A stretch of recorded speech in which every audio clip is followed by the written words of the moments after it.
গম্ভীরকে সরিয়ে ভারতের প্রধান কোচ করা হয়েছে ভিভিএস লক্ষ্মণকে, জানালো বিসিসিআই। বন্ধুরা, আপনারা যদি দেখতে চান তাহলে ভিডিওটি শেষ অবধি দেখতে হবে। চ্যানেলটিকে সাবস্ক্রাইব করে একটা লাইক দিতে হবে এবং নোটিফিকেশন বেল আইকন দাবাতে হবে। ভারতীয় দলের প্রধান কোচের পদ থেকে গৌতম গম্ভীরকে সরানো হয়েছে, এমন জল্পনায় গতকাল পর্যন্ত ছড়িয়ে পড়েছে নেট দুনিয়ায়।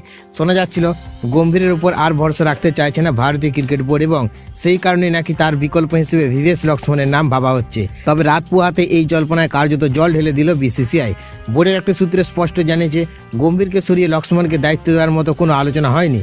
2027 বিশ্বকাপ পর্যন্ত টিম ইন্ডিয়ার প্রধান কোচ হিসেবে থাকবেন গৌতম গম্ভীর। কলকাতা নাইট রাইডার্সকে আইপিএলে জেতানোর পর ভারতীয় দলের হেড কোচ হন গম্ভীর। তার কোচিংয়ে সাদা বলের ক্রিকেটে কিছুটা উন্নতি দেখা গেলেও লাল বলের ক্রিকেটে ভারতের পারফরমেন্স একেবারেই হতাশাজনক। গম্ভীরের আমলে এখনো পর্যন্ত 18টি টেস্ট খেলেছে ভারত, যার মধ্যে 7টিতে হারতে হয়েছে। ঘরের মাঠে 9টি টেস্টের মধ্যে 4টিতে জয়, 4টিতে হার এবং 1টি ম্যাচ ড্র হয়েছে। এই ব্যর্থতার প্রভাব পড়েছে বিশ্ব টেস্ট চ্যাম্পিয়নশিপের পয়েন্ট তালিকাতেও। দক্ষিণ আফ্রিকার কাছে ঘরের মাঠে হারের পর WTC তালিকায় 6ষ্ঠ স্থানে নেমে গিয়েছে ভারত, এমনকি পাকিস্তানেরও পেছনে। এইসব কারণে গম্ভীরের অপসারণ নিয়ে দাবি উঠেছে। পিটিআইয়ের একটি রিপোর্টে বলা হয়েছিল টেস্ট দলের জন্য ভিভিএস লক্ষ্মণকে কোচ করার কথা ভাবা হয়েছিল, কিন্তু তিনি রাজি হননি। যদিও পরে এনডিটিভি সহ বোর্ডের একাধিক সূত্রে জানায় এই খবরের কোনো সত্যতা নেই। বিসিসিআই স্পষ্ট করেছে গম্ভীরকে সরানোর প্রশ্ন ওঠেনি।